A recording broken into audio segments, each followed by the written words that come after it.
સમાચારોમાં આગળ વધીએ તો જ્યાં હજારો કંઠે મંગળાષ્ટકના સુર રેલાવાના હતા, હજારો મહેમાનોને પકવાન પીરસવાના હતા, ત્યાં અચાનક ગેસની અછતે આખા પ્રસંગની મજા બગાડી નાખી। સુરતના ગોડાદરામાં આયોજિત ઉત્તર ભારતીય સમૂહ લગ્નમાં એલપીજી સિલિન્ડરનો જથ્થો ખૂટી ગયો તો 15,000થી વધુ લોકોના ભોજન પર સંકટના વાદળો છવાઈ ગયા। આધુનિક યુગમાં ગેસ વગર અટકી પડેલી રસોઈને બચાવવા માટે આયોજકોએ અંતે ચૂલ ગાળીને મહેમાનો માટે લાપસીના આંધણ મૂક્યા।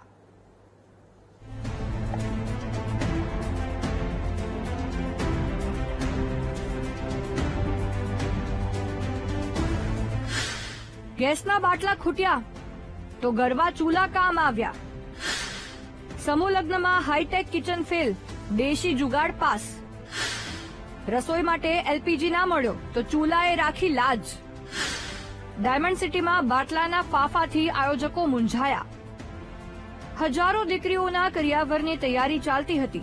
હજારો મહેમાનો પ્રિયજનોને આશીર્વાદ આપવા આતુર હતા।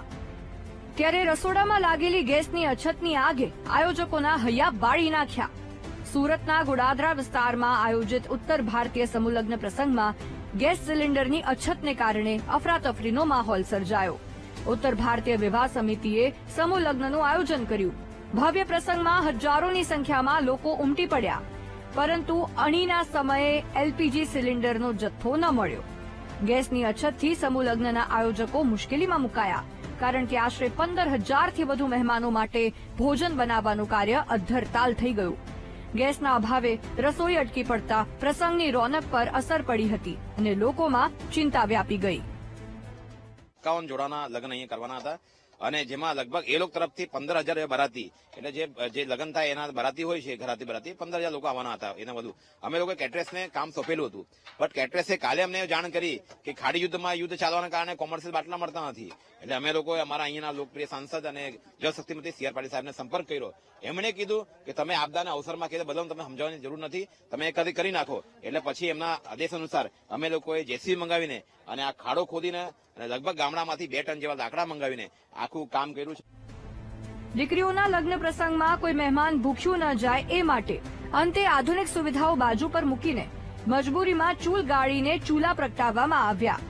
પરિસ્થિતિને થાળે પાડવા માટે આયોજકોએ અંતે દેશી જુગાડ અને પરંપરાગત પદ્ધતિનો આશરો લેવો પડ્યો। લાકડા અને અન્ય બળતણની મદદથી આ ચૂલા ઉપર હજારો લોકોનું ભોજન રાંધવાની પ્રક્રિયા પાર પાડવામાં આવી। આ દ્રશ્યોએ આધુનિક યુગમાં પણ જૂની પરંપરાઓની યાદ અપાવી દીધી છે। જો કે આ પ્રક્રિયામાં ઘણો સમય વીતી ગયો હોવાથી મહેમાનોને ભોજન માટે લાંબી રાહ જોવી પડી હતી। ચૂલામાંથી નીકળતા એ ધુમાડામાં માત્ર લાકડા ન હતા સળગતા, પણ દીકરીઓની લાજ રાખવા માટે આયોજકોની સંવેદના અને સંઘર્ષ સળગતા હતા। અમને 10 દિવસ પહેલા ખબર પડી કે બાટલો નથી મળવાનો અને બાટલા માટે અમે ખૂબ દમ પછાડા કર્યા, પણ બાટલા કોઈ જગ્યાએ મળ્યા નહીં। પછી અમે 24 કલાક પહેલા બધાનો સંપર્ક કર્યું, અમારા સાંસદશ્રીનો સંપર્ક કર્યો, ગામના વડીલો સમય એ લોકોએ કીધું કે ભાઈ આ આપદાને અવસરમાં બદલો અને તમારા પ્રોગ્રામમાં કોઈ ફેરફાર નહીં લાવો।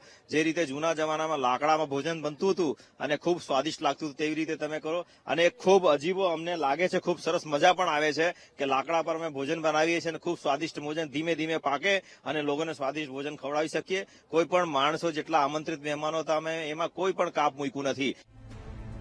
આ ઘટનાએ શહેરમાં એલપીજી ગેસની અછતની ગંભીરતા છતી કરી। સામાન્ય રીતે લગ્ન ગાળા દરમિયાન ગેસની માંગ વધતી હોય છે, પરંતુ આટલા મોટા સામાજિક પ્રસંગમાં સિલિન્ડર ન મળવાને કારણે આયોજકોની વ્યવસ્થા સામે પણ સવાલો ઉભા થયા। ગેસની આ અછત માત્ર રસોડા સુધી સીમિત ન રહેતા તેની સીધી અસર સામાજિક પ્રસંગોના આનંદ અને વ્યવસ્થા પર પડી રહી છે। આ કિસ્સો સુરત જેવા મોટા શહેરમાં ઇંધણની પૂર્તિ અને વિતરણ વ્યવસ્થામાં રહેલી ખામીઓ તરફ પણ અંગુલી નિર્દેશ કરે છે। આયોજકોની મહેનત અને જુસ્સાથી એક વાત તો નક્કી છે કે ભલે ગેસના બાટલા ખૂટ્યા, પણ મહેમાનોને જમાડવાની ભાવના અને સેવાના જુસ્સાએ આ મંગળ પ્રસંગને નિષ્ફળ જતો બચાવી લીધો। Bureau report, VTV news.